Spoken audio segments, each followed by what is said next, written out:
Tokių spalvų čia nėra.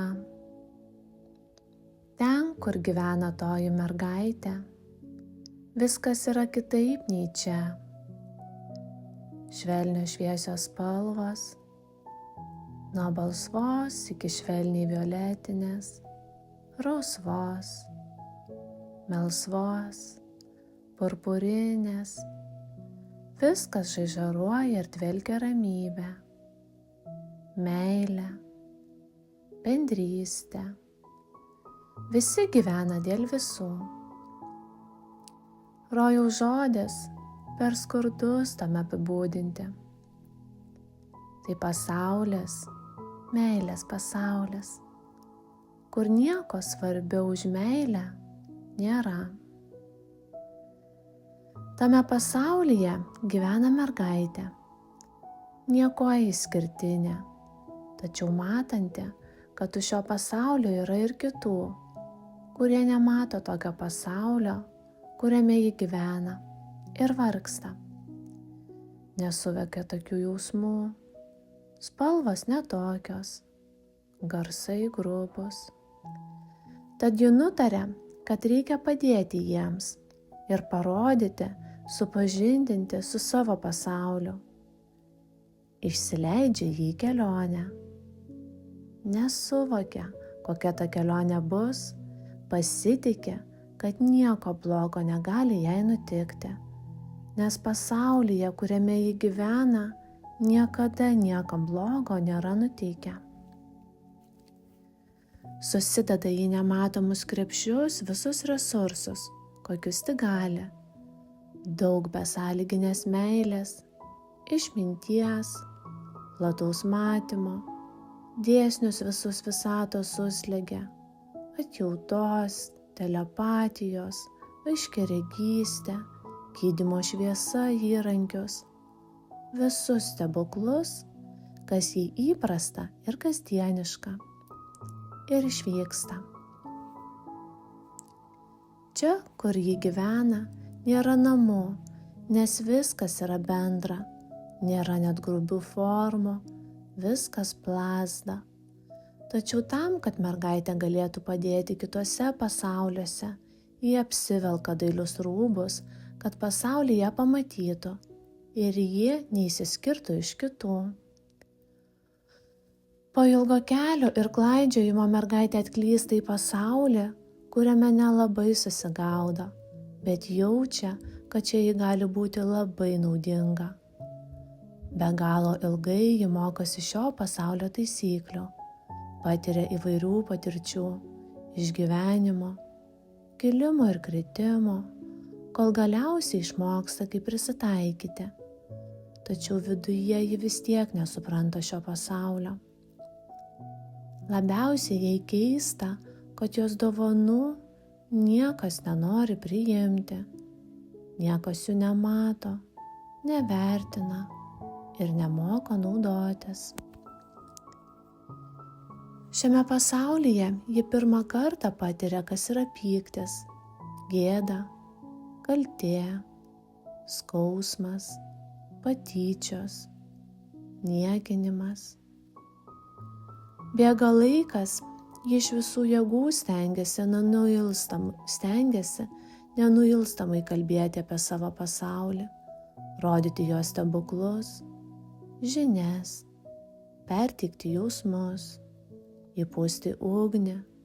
Tačiau retas ją supranta ir užuot klausę, ją skriaudžia ir išjuokia.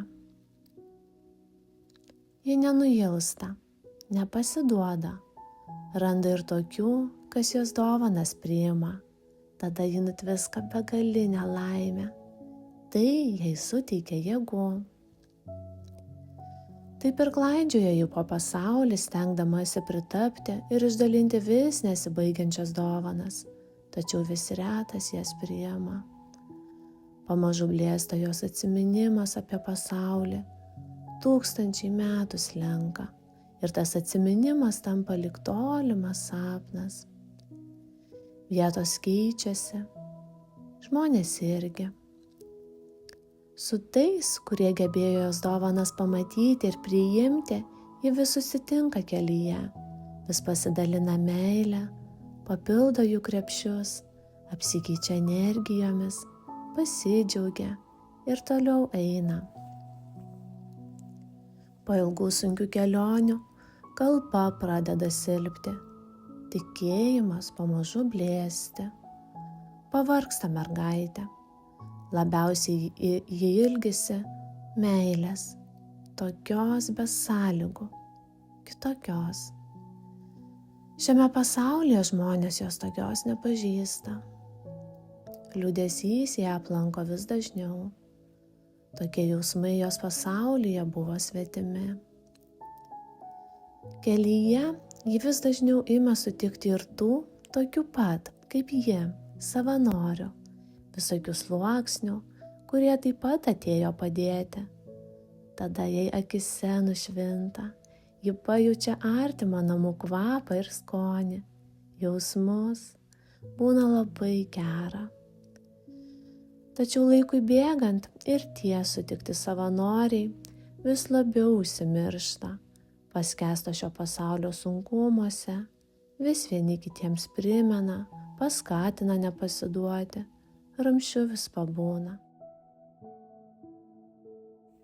Vieną dieną, nebegalėdama mergaitė pakelti šio pasaulio sunkių emocijų, netiesos ir žmonių aklumo, jis sugeba suburti krūvą visus savo ir panašių pasaulių žmonės ir sudėti į vieną krūvą visų atsineštas dovanas, kad būtų jos stipresnės, efektyvesnės ir labiau matomos ir prieinamos šio pasaulio žmonėms. Taip pat imasi plano, kaip nustumti tai, kas trukdo žmonėms priimti tas dovanas ir daro juos aklus, kurčius ir nejautrius.